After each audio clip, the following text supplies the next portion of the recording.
original doctor was over on Peters Avenue.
This morning we were visited by another tragic turn of events with respect to a fatal fire here in a quiet neighborhood in the city of Mount Vernon. Right now, details related to the identities of those that have lost their lives will not be released, but we do know that Mount Vernon is in mourning at this moment. We know that it appears to be two people, an infant and a young mother, but this is a situation that no family should ever be greeted with. The family right now is obviously in a lot of pain and grief, and the city of Mount Vernon is standing with them. And our firefighters who responded to the scene, and the police officers who responded to the scene are also impacted because this could have been their family too. There's no price we can put on safety and security, and this is exactly why the city will continue to take steps to ensure that Mount Vernon public safety is invested in, and we'll do our best to make sure that our families are protected. But this moment, this tragic moment, there's no cause of origin. As of this point in time, it's under investigation, but it's just a sad moment this morning here in Mount Vernon. The woman who died, was it the baby's mother? At this time, we can't verify that at this moment in time, but we do know that it's just two people that have deceased. And but you said she was a young mother, so she is a mother. We don't know if it's that baby's mother. Well, at this time, we're not at liberty to release their identities at this point, but we are at least able to verify that it's a young woman and an infant. Do you know how they died? Were they trapped inside, or was it smoke inhalation?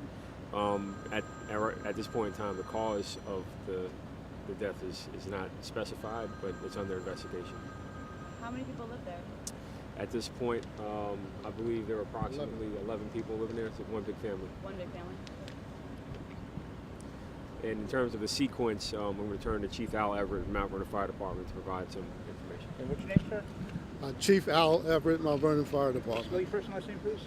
Al, A-L, Everett, E-V-E-R-E-T-T. Okay. What time did the fire come in and all that? The fire came in at 3:35 Okay. a.m. We responded and arrived on the scene at 3:40. Immediately upon arriving at the scene, we found a heavy volume of fire in on the second floor, in the front of the building. We immediately called an all hands working fire. Several minutes later, actually 4 minutes later, we called a second alarm, basically meaning that all units in the city responded to the fire scene. The infant, we had reports of occupants still being inside the building. We recovered the infant at 04:58, and several minutes later we recovered the young adult. Were there any other injuries at the fire? At this particular time, we have no other reports of any injuries. We have a total of 35 firefighters on the scene here, and that includes companies from the city of New Rochelle, which we're thankful for their assistance. We also have Pelham and Eastchester in the firehouses covering the city while we're here attempting to handle this situation. All right. Anything else? That's it. Thank you. Thank you.